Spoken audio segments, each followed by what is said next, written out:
और वो बाद में आके उसको देता रहेगा। अभी अभी ये किसकी है?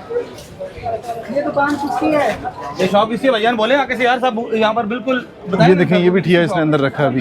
इसको अरेस्ट करो। पता नहीं है, इसको अरेस्ट करो, इसको अरेस्ट कर लिया, अरेस्ट करो। चले भाई आगे चले अपना इस शख्स को गिरफ्तार कर लिया गया।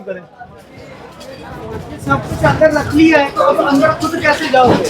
ये होते ही अंदर है कि हमने कभी फाइल निकाले, यहाँ बैठ के बस काम करते हैं। पुलिस का काम है। हाँ जी, ये देखें, अब अंदर करने लगे। ये बाबा जी अंदर रखे पहले हैं। क्यों नहीं अंदर किया इसको? अस्सलाम अंदर कर लो और इससे 3000 रुपये जुर्माना लो। 3000 रुपये जुर्माना। जल्दी करो। ये देखें, ये कौन है? ये किसका है? जी कौन बात कर रहा है? इससे इसको भी 3000 रुपये जुर्माना, इससे भी चेक करो। कौन? 3000 रुपये का ये जुर्माना जो करेंगे। और ये जो है समझ नहीं है यार, मैं तेरा बिजी, मैं कॉल बैक करता हूँ। आपकी दुकान का एरिया तो शटर तक है। हाँ जी जी जी जी, हम सुनो सुनो क्या हाल है? ये नहीं नजर आएगा।